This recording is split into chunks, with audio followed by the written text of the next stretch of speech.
ഈശോ മിശിഹായ്ക്ക് സ്തുതിയായിരിക്കട്ടെ. മരിയൻ സന്ദേശത്തിലേക്ക് ഏവർക്കും സ്വാഗതം.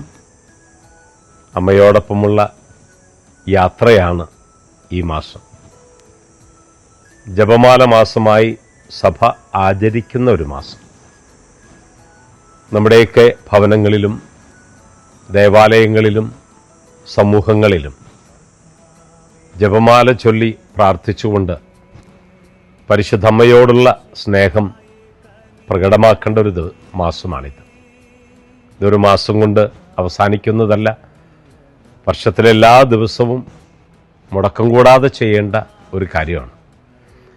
ലൂക്കാസ് സുവിശേഷകന്റെ പുസ്തകത്തിൻ്റെ 2-ാം അധ്യായം 41 മുതൽ 52 വരെയുള്ള വാക്യങ്ങളിൽ യൗസപിതാവും മാതാവും ഉണ്ണിയേശുവിനെയും കൊണ്ട് ജെറൂസലമിലേക്ക് പോകുന്ന ഒരു സംഭവമാണ്. തിരുനാളിന് പോകുന്നതാണ്. പെസഹ തിരുനാളാണ്. മുടക്കം കൂടാതെ തിരുനാളിൽ പങ്കുകൊള്ളുക എന്നുള്ളത് ആ കുടുംബത്തിൻ്റെ ഒരു വലിയ കാര്യമാണ്. അത് മുടക്കിയിട്ടില്ല. യോസപിതാവും മാതാവും ഉണ്ണിയേശുവിനെയും കൊണ്ട് മുടക്കം കൂടാതെ ദേവാലയത്തിൽ തിരുനാളിന് പോയി. നമ്മുടെ ജീവിതത്തിൽ അനുവർത്തിക്കേണ്ട മനോഹരമായൊരു കാര്യമാണത്. കുഞ്ഞുങ്ങളെയും കൊണ്ട് ദേവാലയത്തിലേക്ക് വരിക. അവർ ദേവാലയവുമായി ചേരണം, ഈശോയുമായി ചേരണം. അതിന് കുഞ്ഞുനാളിലെ കുട്ടികളെയും കൊണ്ടുവരണം. ഞാനൊരമ്മയോട് കൊച്ചിനെയും കൊണ്ട് പള്ളിയിൽ വരണം എന്ന് ഞാൻ പറഞ്ഞപ്പോൾ ആ അമ്മ എന്നോട് പറഞ്ഞ, അച്ഛാ, കൊച്ച് പള്ളിയിൽ അങ്ങോട്ടും ഇങ്ങോട്ടൊക്കെ ഓടി നടക്കും,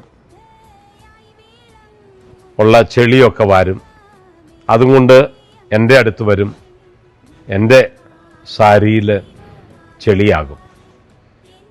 ഞാൻ ആ അമ്മയോട് പറഞ്ഞു, നമ്മുടെയൊക്കെ വസ്ത്രത്തിൻ്റെ മുഷിച്ചലുകൾ ഏത് സോപ്പിട്ട് കഴുകിയാലും നമുക്ക് കഴുകിക്കളയാൻ പറ്റും.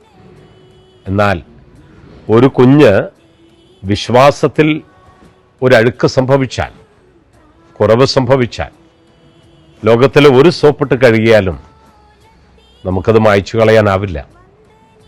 അതുകൊണ്ട് ഈശോ പറഞ്ഞത് കുഞ്ഞുങ്ങൾ എൻ്റെ അടുത്ത് വരട്ടെ എന്നാണ്.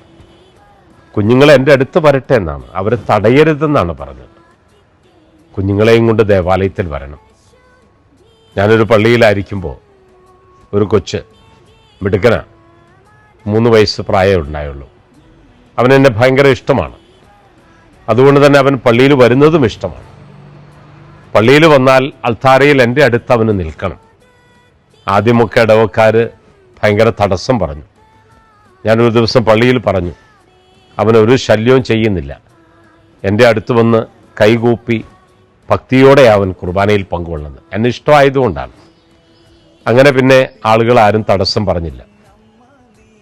ആദ്യമൊക്കെ അവർ തടസ്സം പറഞ്ഞെങ്കിലും അവനൊരു ശല്യവുമില്ല, ഭക്തിയോടുകൂടി എൻ്റെ അടുത്ത് വന്ന് കുർബാനയിൽ കൈകൂപ്പി നിൽക്കും. നാളുകൾ കഴിഞ്ഞു. ഇന്ന് ആ മകൻ വിശുദ്ധ കുർബാന ചൊല്ലുന്ന ഒരു പുരോഹിതനാണ്. ഒരുപക്ഷെ അക്കാലത്ത് അവൻ അൾത്താരയിലേക്ക് കയറി വരുന്നതും എൻ്റെ അടുത്ത് വന്ന് നിൽക്കുമ്പോഴൊക്കെ ഒന്ന് തടസ്സം നിന്നിരുന്നുവെങ്കിൽ അവനതൊരു മുറിവായേനെ. ആ മുറിവ് നമുക്ക് ഉണക്കാൻ പറ്റാത്ത വിശ്വാസത്തിൻ്റെ ഒരു മുറിവാകും. വിശ്വാസത്തിൻ്റെ മുറിവ് ഉണക്കാൻ പറ്റില്ല. ഞാൻ തടസ്സം നിന്നില്ല, അതുകൊണ്ട് അവന് ഭക്തി വർദ്ധിച്ചു.